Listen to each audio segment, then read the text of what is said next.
माननीय Shri Rahul Gandhi ji.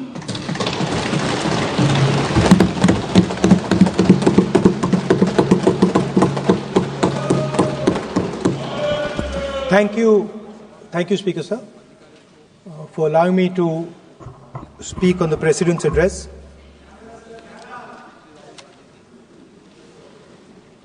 Camera. Thank you. Double thank you, sir.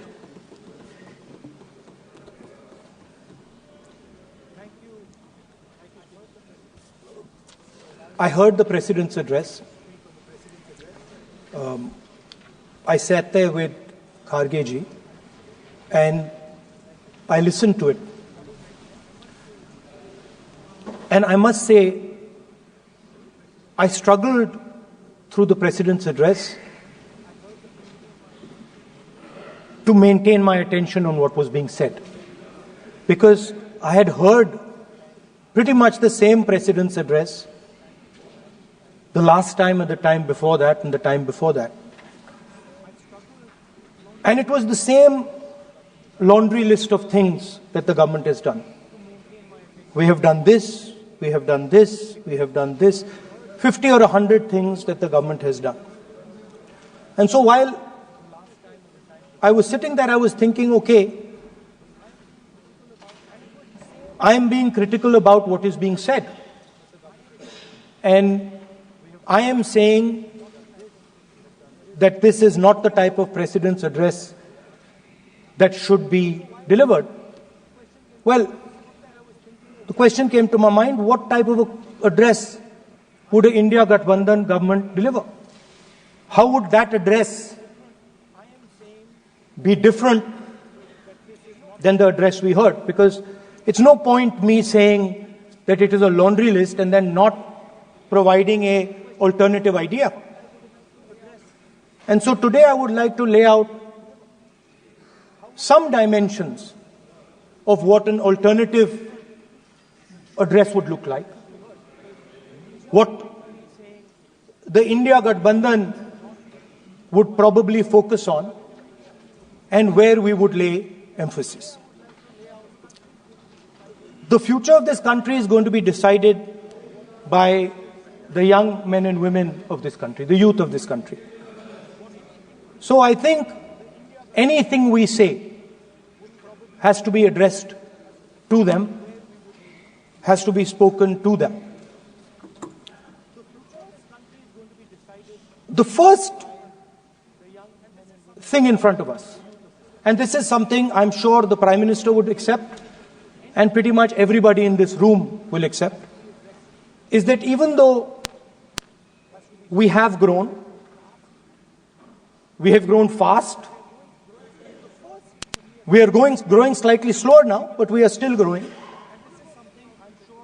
A universal problem that we have faced is that we have not been able to tackle the problem of unemployment. No, neither the UPA government nor today's NDA government has given a clear-cut answer to the youth of India about employment. I don't think anybody in this room will disagree with me. I'll give a little statistic for the Prime Minister. The Prime Minister, something I would agree with directionally. The Prime Minister proposed the Make in India program.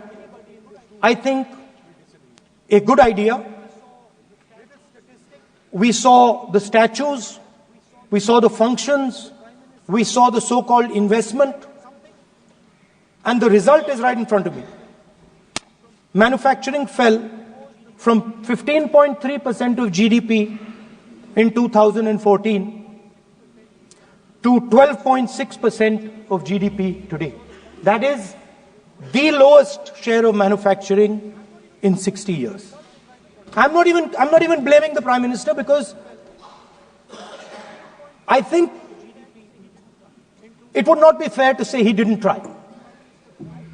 I could say that the Prime Minister tried, and I think conceptually Make in India was a good idea, but it's pretty clear that he failed.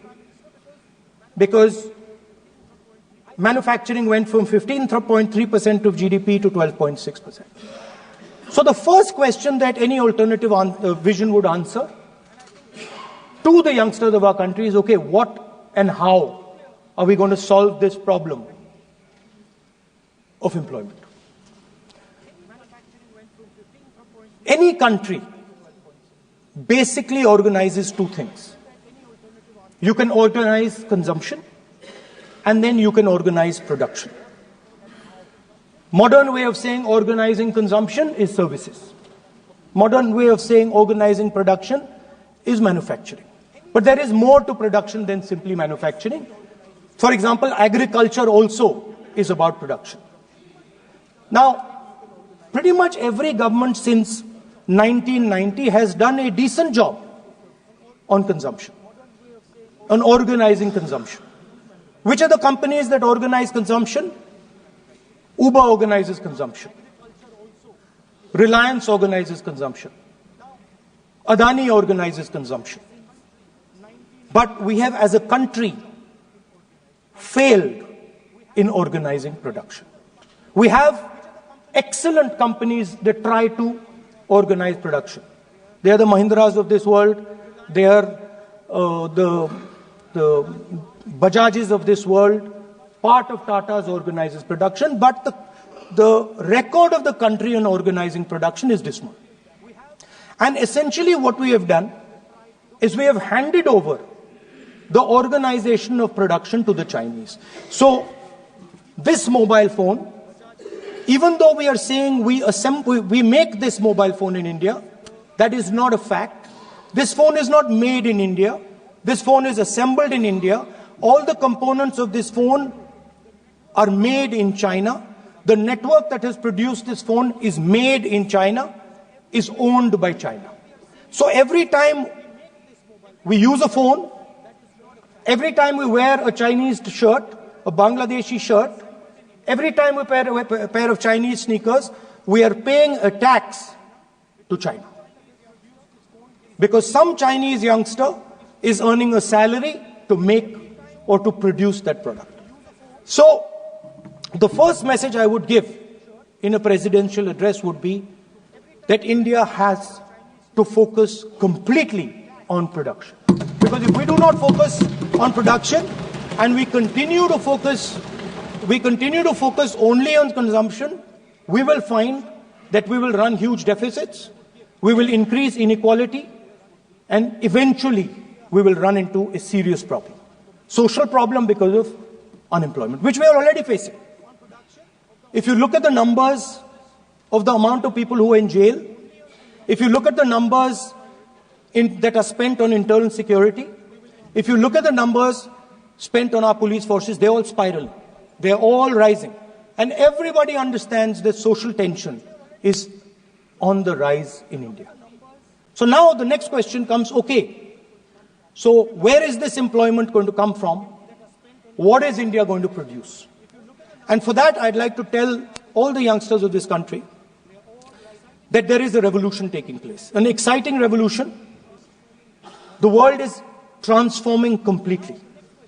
And the change that is taking place, at the heart of the change that is taking place, we are moving from the world of the internal combustion engine to the world of the electric motor.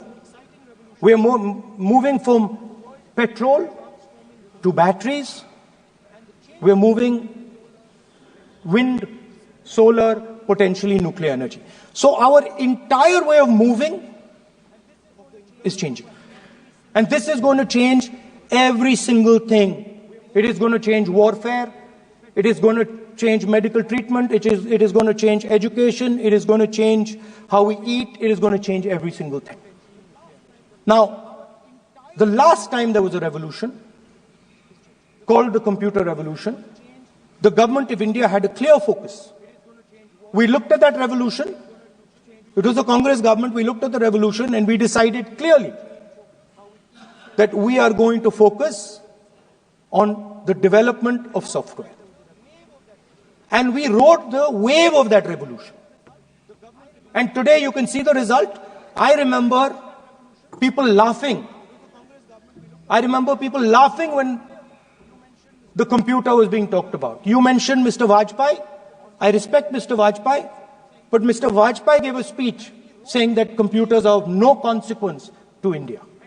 So, what is important when there is a revolution? What is important is that you understand what are the drivers of that revolution and where exactly do you need to focus, where exactly do you need to sit in that revolution. I said that this revolution is going to change everything. And I want the youngsters in this country to think about it. There is a war going on in Ukraine. The war in Ukraine is actually a war between the internal combustion engine and the motor, the electric motor. The electric motor is inside the drone, the engine is inside the tank. And if you look at what is going on in Ukraine, the tanks are dying by the thousands. And small little drones with electric motors, small batteries, not much bigger than that, are destroying the entire tank artillery infrastructure of both Ukraine and Russia. So the drone is the electric motor. The drone is the battery. The drone also needs to see. So the drone is a camera. In the same way, electric cars. The electric car is a motor. The electric car is batteries. The electric car is cameras. Robots are exactly the same thing. Robots are electric motors, multiple electric motors with cameras, with batteries. And this is what the revolution is going to look like. So there are basically 4 technologies that are driving this entire change in mobility. Electric motors, batteries, optics, and then on top of that, you can apply AI. Now I want to tell the youngsters of this country, people talk about AI. But it's important to understand that AI on its own is absolutely meaningless. Because AI operates on top of data. Without data, AI means nothing. And if we look at data today, there is one thing which is very clear. Every single piece of data that comes out of the production system in the world, the data that was used to make this phone, the data that is used to make electric cars, the data that is used to make basically all electronics on the planet today is owned by China. And the consumption data is owned by the United States.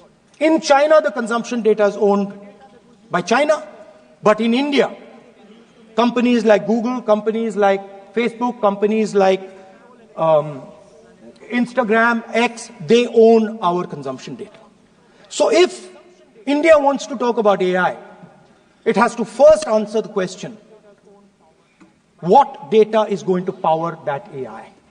And the answer today is India does not have that data.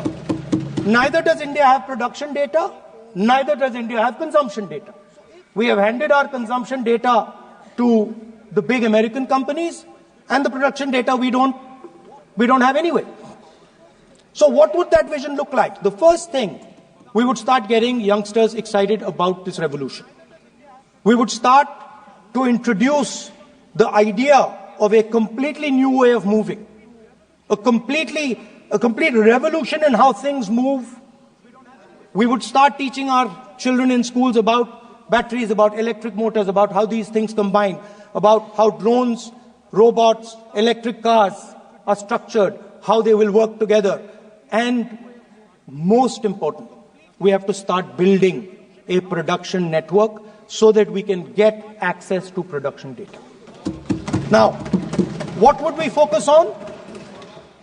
We would not give you a laundry list. China has at least a 10-year lead on India in this space.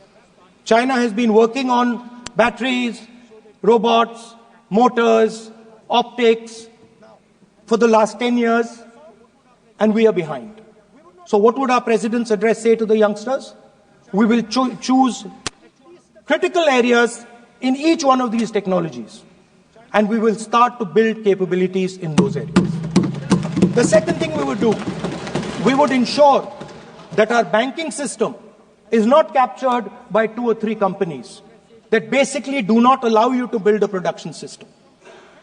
But our banking system is open, is dynamic, and is accessible to small and medium businesses and to millions and millions of entrepreneurs who want to take part in this revolution. Our foreign policy would take into account this revolution.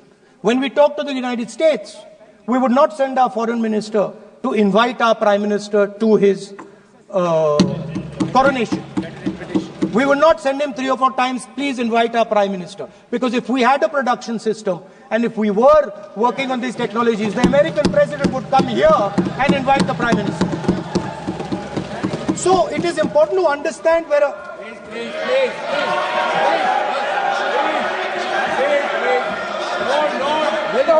foreign policy.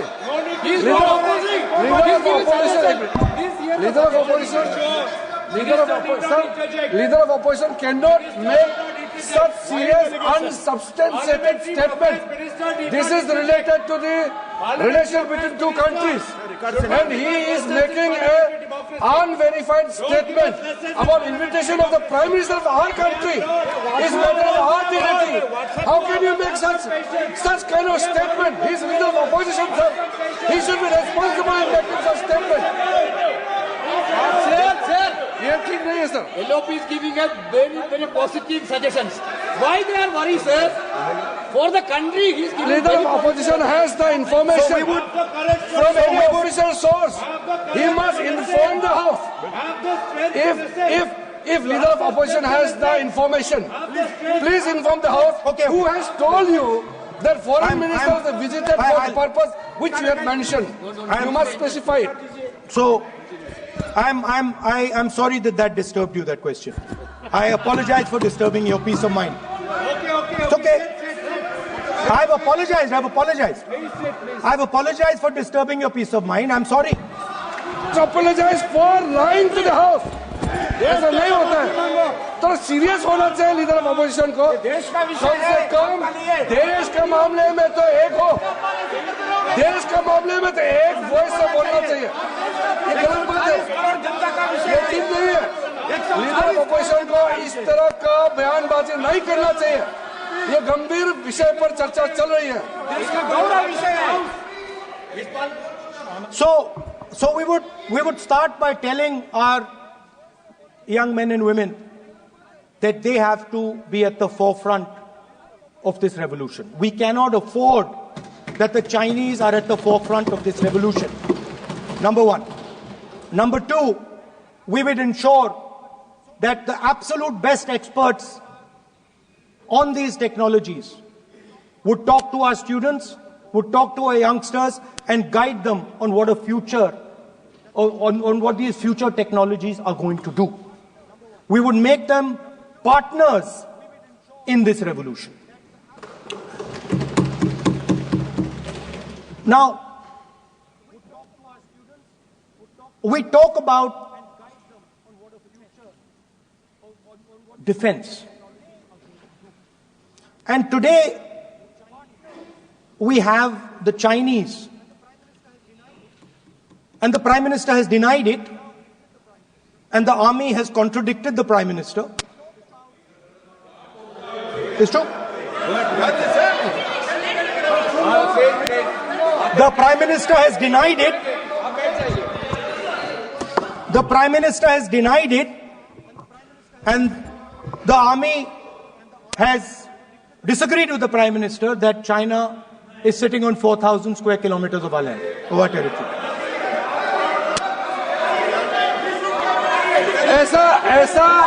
ऐसा इस सदन में अब मन चाहे बात नहीं बोल सकते हैं.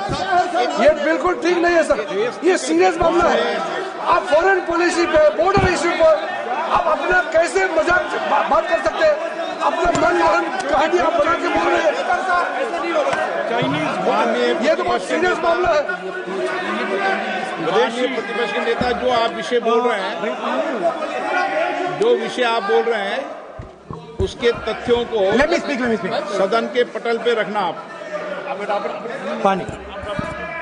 अनुरोध है लीडर ऑफ पोजिशन बोलिए, हम लोग शांति से सुनेंगे, ये आपका अधिकार है बोलने का, मगर आप मन चाहे ऐसा सीरियस इशू पे कैसे बोल सकते हैं? ये सीरियस मामला है। आप सदन में आर्मी के पास डिप्लोमेसी से बोलते हो, फॉरेन मिनिस्टर के पास बोल देते हो, सीमा का बात ऑफिशियल पर्सन से अलग बात करते हैं, ऐसा मत बोलिए, ये देश के लिए ठीक नहीं है। आपको सीरियस होना पड़ेगा लीडर ऑफ ऑपोजिशन। ये गंभीर मामले को आप ऐसा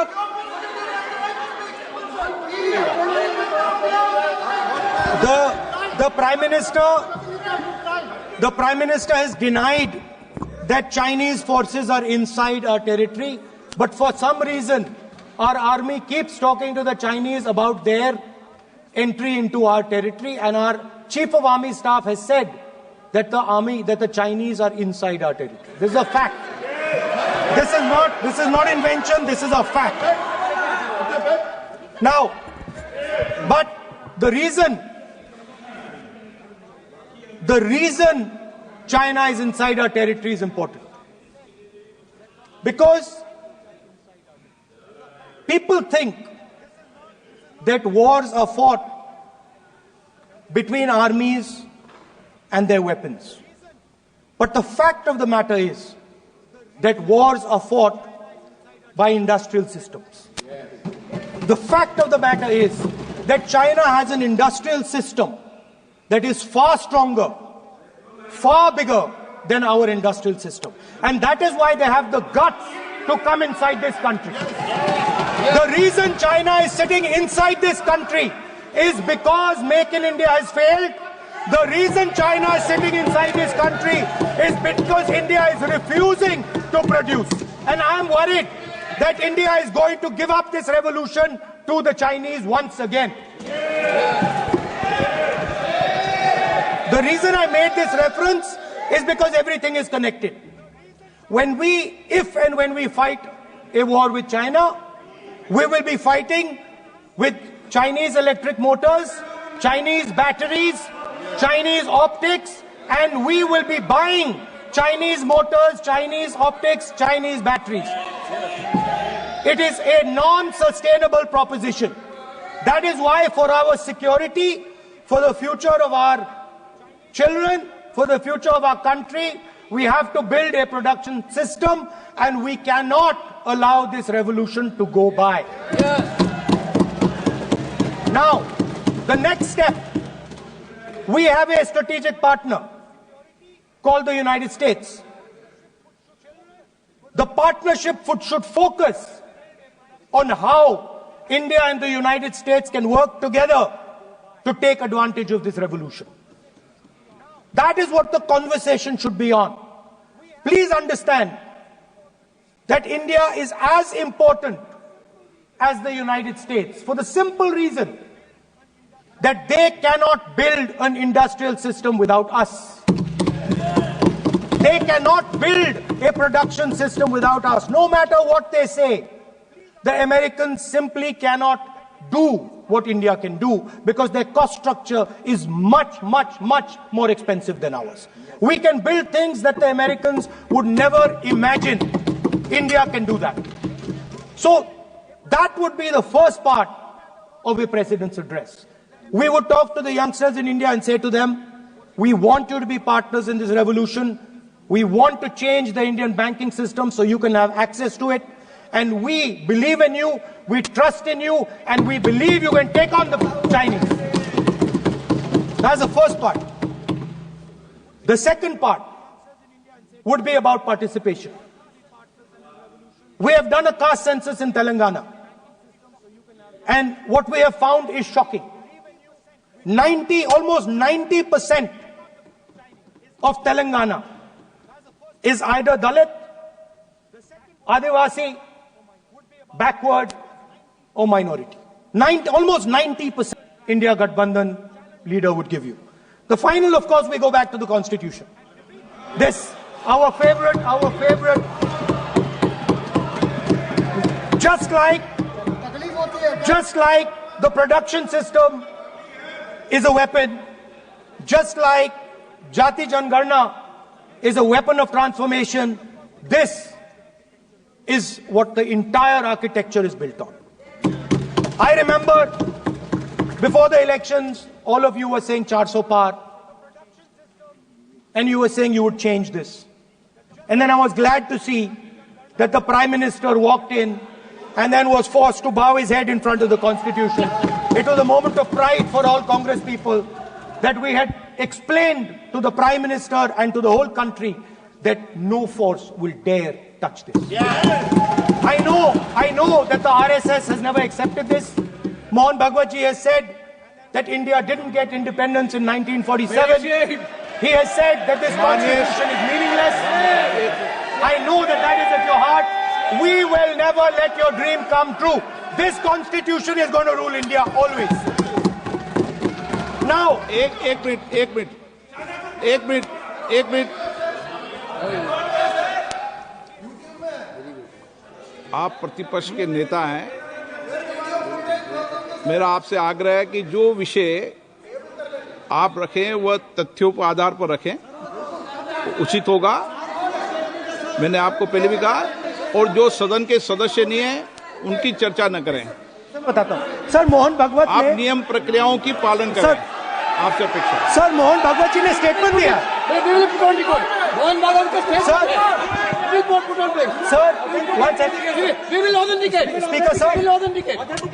Speaker sir, Mohan Bhagwat ji made a statement saying that India did not receive independence in 1947. It received independence when the Ram Mandir was inaugurated. We will place that on the table. Now, sir, I would like to mention one small thing, but very important thing. Speaker sir, this constitution is supported by this constitution is supported by the vote of our people. Without the secure vote of the Indian people, this constitution means nothing. Now I want to bring to the notice of this House some data, some information about the Maharashtra election. Very simple stuff. Speaker sir, between the Lok Sabha election,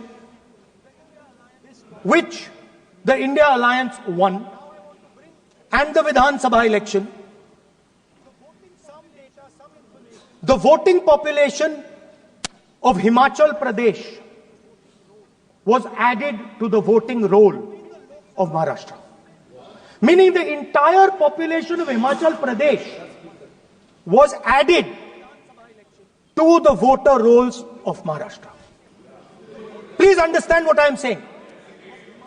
In Lok Sabha, the difference between Lok Sabha and Vidhan Sabha was the population of Himachal. The entire population, almost 70 lakh new voters suddenly arrived between Lok Sabha and Vidhan Sabha. Now, the most interesting part, and the Prime Minister is not looking at me. The most interesting part,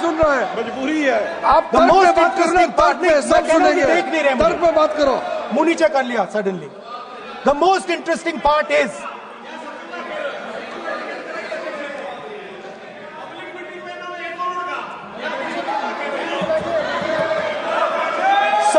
Sir, Maharashtra mein more voters were added in 5 months in Maharashtra than were added in 5 years in Maharashtra. जितने 5 साल में add हुए उससे ज्यादा 5 महीने में add हुए, आखिरी 5 महीने में लोकसभा चुनाव के बाद। सर, एक बिल्डिंग है सर शिरडी में, एक बिल्डिंग में 7,000 नए वोटर एक बिल्डिंग में ऐड हुए सर। एक बिल्डिंग में 7,000 नए वोटर ऐड हुए सर। सर, मैं कोई आरोप नहीं लगा रहा हूं, मैं सिर्फ ये कह रहा हूं सर कि ये इसमें कुछ ना कुछ प्रॉब्लमैटिक है कि हिमाचल प्रदेश जितने बड़े वोटर्स लोकसभा के बाद जादू से आ जाते हैं। अब हम क्या कह रहे हैं? हमने इलेक्शन कमीशन से रिपीटेडली कहा है कि हम आरोप नहीं लगा रहे हैं, आप एक काम कीजिए, हमें लोकसभा की वोटर लिस्ट दे दीजिए, नेम एड्रेस और इलेक्ट्रॉनिकली दीजिए, और विधानसभा नहीं है। नहीं सर, नहीं नहीं नहीं नहीं नहीं नहीं स्पीकर सर, स्पीकर सर, वो सब वेबसाइट पे रहती है, सब जानते हैं, कभी भी कोई निकाल सकता है। स्पीकर सर, मैं समझा देता हूं sir. Speaker sir, speaker sir, वो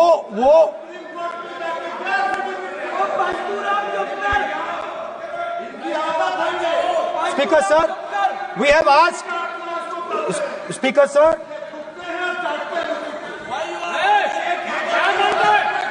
speaker sir, we are asking this question, we are asking this, Speaker sir, population of Himachal Pradesh, please, population of Himachal Pradesh has voted, extra has voted in Maharashtra. We are saying to the Election Commission, please give us the names and addresses and polling booths of all the workers in the Lok Sabha and all the workers in the Vidhan Sabha, so we can calculate who these new workers are, who these new voters are. Interestingly, the new voters are mostly in the constituencies that the BJP has swept. Please understand, the new voters have been added mostly in the constituencies where BJP has swept. I am still not making an allegation. I am saying on the floor of the House that the Election Commission has to give the data of the Maharashtra elections to the Congress Party, to the Shiv Sena and to the NCP, so that we can see exactly where these voters have been added, who has been subtracted, who has been added, where they have been added. This is not a irresponsible request. This is a very simple request for them to fulfill. The reason I am saying this, sir, is because the rules have been changed. This is not just said in isolation.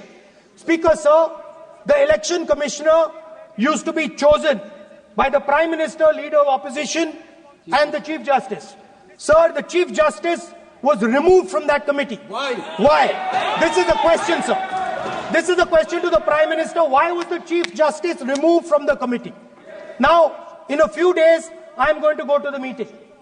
I am going to go to the meeting. There's going to be Mr. Amit Shah and Mr. Modi ji. And there's going to be me. 2 to 1. Why am I even going to the meeting? What is the purpose of me going to the meeting? I am only going to the meeting to certify what Modi ji and Amit Shah ji are going to say. Right? Whereas if the Chief Justice was there, there could be a discussion. Chief Justice and Leader of Opposition could say, no, we don't agree. So, there seems to be a calculated strategy. Now, just prior to the Lok Sabha, the election commissioner was changed and 2 new election commissioners were placed. Yes. We know that the election dates were changed. Yes. We know that the elections were postponed. These are facts. These are not things I am inventing. So, in order to safeguard this constitution, the entire opposition requests the data for the Maharashtra election. We request the data and the electoral voter list for Lok Sabha and the corresponding list for Vidhan Sabha. And I am very confident that the Election Commission will not give us this information. Speaker, sir, that is broadly. So the third element of our President's address would be a determined defense of India's institutions, of our democratic system, and a re-look at our entire democratic framework, and the looking again at all the institutions that have been taken away from the people of India. So those would be the type of things that we would say in a presidential address. I'd like to finally say one thing. In the last, थोड़ा बढ़ा देता हूं, अब मैं थोड़ा और खींचूंगा, अब और खींचूंगा थोड़ा, अब और खींचूंगा. So in the last, there is a background a philosophical background to what I am saying. Essentially, what I am saying to the youngsters of India and to this House is that instead of focusing on multiple things, instead of telling us a laundry list, give us a strategy, give us a vision, make it clear, right? Now, there is a philosophical basis to this. There is even a deep philosophical basis to this. I showed you the picture of Shivji, which you didn't allow me to show. I showed that picture for a reason. What does that picture tell us? If you look at that picture carefully, it tells us focus carefully. Do not get distracted. Do not look here and there. Do the job at hand. So there is a philosophical basis to the speech I have given. I have not told the House and the country that we will do this, and this. This is the philosophy of Shivji. Say what you have to say, but be clear that you're going to do that one thing and don't do 56, 70 different things. So there is a link between our philosophical tradition, our religious tradition, and what I'm saying. And that is what India needs to do. India needs to connect the past, the values of the past. You talk about Sardar Patelji, but you destroy Sardar Patelji's values every day. You talk about Ambedkarji, you destroy his values every day. You talk about Nehruji. No, you don't talk about Nehruji. Right? You bow in front of Buddha. You destroy what he says. So the point is, you have to be truthful to what you are. Right? And it is important that when you are giving a way forward to the nation, there is clarity. There is clarity of purpose. There is no hatred. There is no violence. There is no anger. Because these things are destroying our country. So my speech has not been angry, has not been nasty. My speech has been very polite, very kind. And I thank the Prime Minister for coming and listening to it. Thank you.